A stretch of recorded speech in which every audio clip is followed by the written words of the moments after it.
किसी सहाबी ने अपने बच्चे की शादी पर अपने घर में लाइटिंग नहीं कराई, लेकिन आपको दुनिया का कोई आलिम ये फतवा नहीं दे सकता कि लाइटिंग कराना हराम है।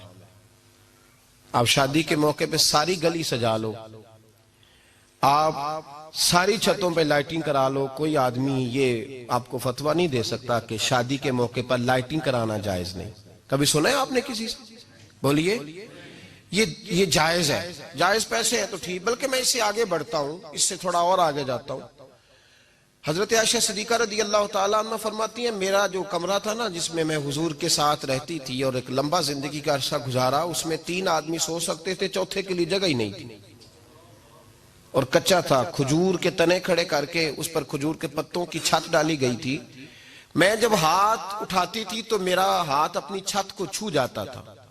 ये है सुन्नत नबी पाक की, ये हुजूर का तरीका है। बताइए पक्के घर में, लेंटर वाले घर में रहना जायज के नाजायज? क्यों जी? हुजूर तो कच्चे मकान में रहते थे, आपने कैसे पक्का बना लिया? अल्लाह की महबूब अली दीन को उसकी असल बात में समझें। आप ऐसा ना करें जिसमें इंतशार और उम्मत तकसीम हो, उसका असल मिजाज देखें। मेहंदी के मौके पे अगर कोई आदमी 6 देगे दाल चावल की पकाता है तो मना नहीं, जायज पैसों से पकाए। उन्हें लाइटिंग लगवाई, कोई मना नहीं। सारे मोहल्ले को खाना खिलाया, कोई मना नहीं। बल्कि नबी पाक ने फरमाया बेहतरीन मुसलमान ही वो है जो सलाम पहले ले और रोटी ज्यादा खिलाए, तो बेहतरीन मुसलमान है। नाजायज क्या है? नाजायज है शादी के मौके पर बैंड बाजा बजाना, उसमें रक्स करना, उसमें भंगड़े डालना, औरतों मर्दों का इख्तलात होना, औरतों की मूवी बनाना, ये चीजें नाजायज है। तो जो नाजायज है उस पर पाबंदी लगाई जाएगी, जो जायज है उसके बारे में ये कहा जाएगा कि भाई एहतियात की जाए, सुन्नत की तरफ देखा जाए तो बेहतर यही है। लेकिन अगर कोई किसी आदमी के पास जायज पैसे हों, वो 100 कनाल के घर में रहे, अगरचे सुन्नत ये नहीं, पर ये तो कोई फतवा नहीं ना दे सकता कि हराम है तेरा 100 कनाल के घर में रहना। क्या है फतवा कहीं आपने सुना?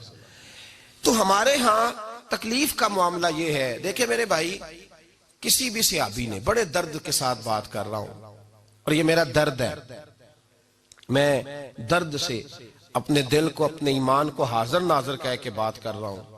उम्मत बट जाती है हर मौके पे यार, हर जगह ही तकसीम हो रही है उम्मत मुस्लिमा। हर रोज कुछ ना कुछ फतवे ऐसे मिल जाते हैं जिसमें दरारें पड़ती हैं। किसी सहाबी ने किसी मस्जिद के अंदर इश्तिहार छपवा के ऐलान करा के दरसे कुरान कराया है कभी? सीरतुन नबी का जलसा, खत्म बुखारी, मदरसे का दस्तार फजीलत का जलसा, आपने इश्तिहार पढ़े हैं ना? ये सारे मकातिब फिक्र के होते हैं कि नहीं होते?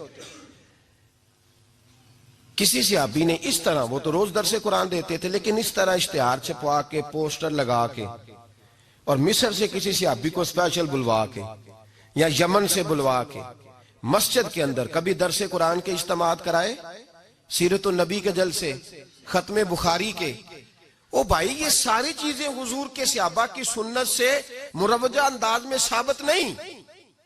मुझे बता मेरे भाई, मैं दर्द के साथ तुझसे सवाल करता हूं कि सीरतुन नबी के जलसे में तू पेशावर से मौलाना बुलाए, पिंडी से बुलाए, तू गुजरात और कराची से लोगों को बुला करके अगर सीरत का जलसा कराए और तू उसमें एक आदमी को कराची से बुलवाया जा रहा है तो तूने उसको 20,000 की टिकट भी दी और इश्तिहार पे भी जलसे पे खर्च हुआ, फिर लंगर भी पका, खाना भी तूने खिलाया, ना तुझे कोई बेवा याद आई, ना तुझे कोई मिस्कीन याद आया, ना तुझे कोई गरीब याद आया।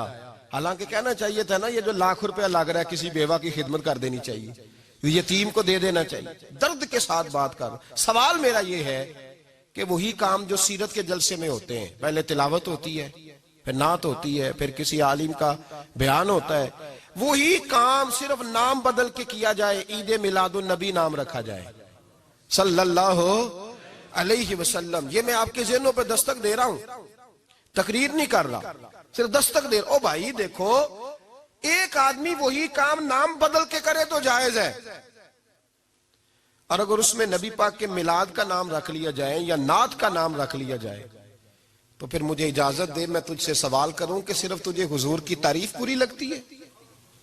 फिर मुझे इजाजत दे कि मैं तुझसे पूछूं कि सिर्फ तुझे नात अच्छी नहीं लगती? फिर मुझे इजाजत दे कि मैं तुझसे पूछूं कि तुझे सिर्फ रसूलुल्लाह के कसीदे अच्छे नहीं लगते? दे मुझे इजाजत कि मैं तुझसे सवाल करूं कि जहां जिक्र रसूल की बात आए वहां तू परेशान क्यों होता है? तुझे पता ही नहीं ये तो वो जिक्र है कि रब फरमाता है तुम बयान करो ना करो वरफा ना अल्लाह का जिक्र। महबूब मैंने खुद तेरे चर्चे सारी दुनिया में बुलंद फरमा दिए।